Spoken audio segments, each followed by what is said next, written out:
आज दुनिया में बहुत दर्द और तकलीफ है, उसकी क्या वजह है? जीवन का ये सब जीवन का कर्म जीवन ही करता है। माता पिता के पैदा होने वाला माता पिता उसको नहीं संभाल सकते हैं, क्योंकि उसके कर्म से वो आया है और माता पिता उनके कर्म से है। जो कुछ है माता पिता उनके कर्म के मानते जाते हैं और जो उनके परिवार है वो उनके कर्म से जाते हैं। कोई किसी का साथी नहीं संसार में, केवल कर्म साथी है। आज के प्राणियों को सही दिशा कैसे मिले? ये तो संसार में संगति का असर पड़ता है। जो संगति है संगति, उस जैसे कुछ संगति होती है वैसा ही होता है।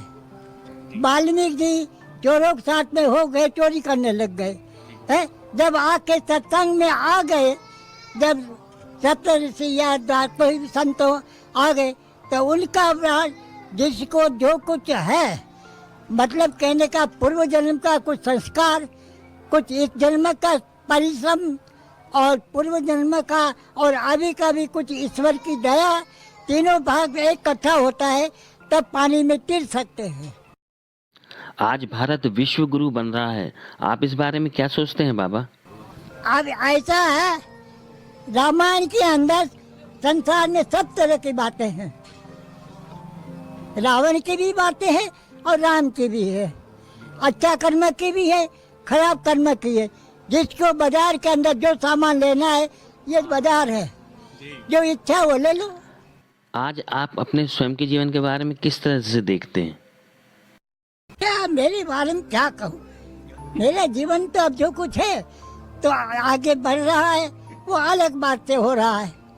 वो किसी के देखा देखी का नहीं है, वो तो आत्मा में जो प्रकाश होता है उसमें।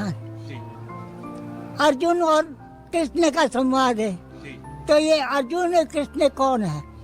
ये मन और आत्मा।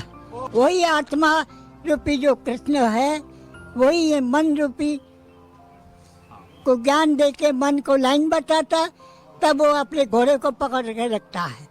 आत्मा प्रकाश करता है। वर्तमान युग के बारे में आप क्या दृष्टिकोण रखते हैं बाबा? जब सतयुग थे उस समय सात्विक वृत्ति ऐसी थी संसार में कि संगति का असर होने के कारण पहले सत्य था, तो सत्य के कारण दुकान से सामान लाते थे और वो पैसे अपने हाथ से रख जाते थे, और घर वाले नहीं रहते तो भी उसके लिए कोई बात की व्यवहार का गलत नहीं करते थे। पहले सत्य था, इसीलिए उसका नाम सत्ययुग। फिर रजोगुण हो गया, तमोगुण हो गया, तो ये सब धीरे धीरे उतरते गए। पेड़ी चढ़ने की ताकत नहीं रही, तो ऐसे ये कलयुग एकदम नीचे पेड़ी पर आ गया। ऊपर जाने की कोशिश नहीं कर रहे हैं, नीचे और जाने वाला है। संसार के लिए कोई संदेश देना चाहे जो आपको लगता है जिससे भला हो? संदेश किसी को लगता नहीं है। वाह वाह। ये जो केवल दिखावा है, बाहरी बातें हैं। बाकी जिसको पूर्व जन्म का संस्कार है, ऑटोमेटिक उसके अंदर प्रकाश करेगा और सही भी प्रकाश करेगा। यहाँ आप कब आए बाबा और क्यों बसे? क्या कोई खास वजह थी इस स्थान में? अच्छा, हमने यहाँ सन 55 में आए थे, ज्येष्ठ महीना में। सन 55 में ज्येष्ठ महीना में एकादशी के दिन, तब से अब तक के उन्होंने मेरा नाम यही, मैं जय श्री राम के सिवाय कुछ बोलता ही नहीं था, इसलिए उन्होंने जय श्री राम भ्रमण करा जमात में 5 साल। फिर बाद में आज इधर आया। एक अनायास बारिश का समय आना आ गया तो जगह अच्छी मिल गई, रुक गया। किसी के कहने से नहीं रुका था, अपनी इच्छा से रुका। रामायण का पाठ आप प्रतिदिन कितने घंटे करते हैं बाबा? ऐसा कोई नियम नहीं है, चल रहा है।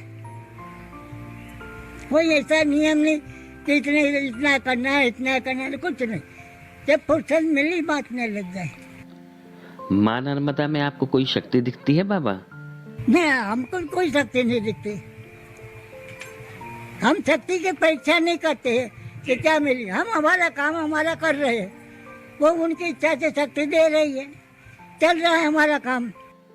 अयोध्या में आखिर राम मंदिर बन गया, आप इसको किस प्रकार देखते हैं? हम ये बातों से दूर रहते हैं, अपना भजन करना, हम उस बातों से नहीं रहते। ये तो कुछ हो रहा है, जिसका जो इच्छा है वो कर रहे हैं, ये कोई मतलब नहीं है। हम ऐसा प्रचार नहीं करते, हम हमारा काम कर देते। हम ऐसे प्रपंच में नहीं रहते, ये प्रचार करने वाले करते हैं। हम ऐसा हम हमारे जीवन के लिए कर रहे हैं, हम किसी के लिए नहीं। तो दोस्तों, देखा आपने बाबा के सादे विचार। देखिए, अनिरुद्ध आचार्य जी भी बाबा से मिलने, उनके दर्शन के लिए आए थे, लेकिन वो बड़े सादे रूप में रहे। उन्होंने फूल माला दी, वहीं रख दिया गया। पैसे भी दिए उन्होंने, तो उन्होंने 10 रुपये काट कर पूरे पैसे वापस कीजिए। तो इस चित्र का आनंद लीजिए और हम मिलेंगे अगले व्लॉग में।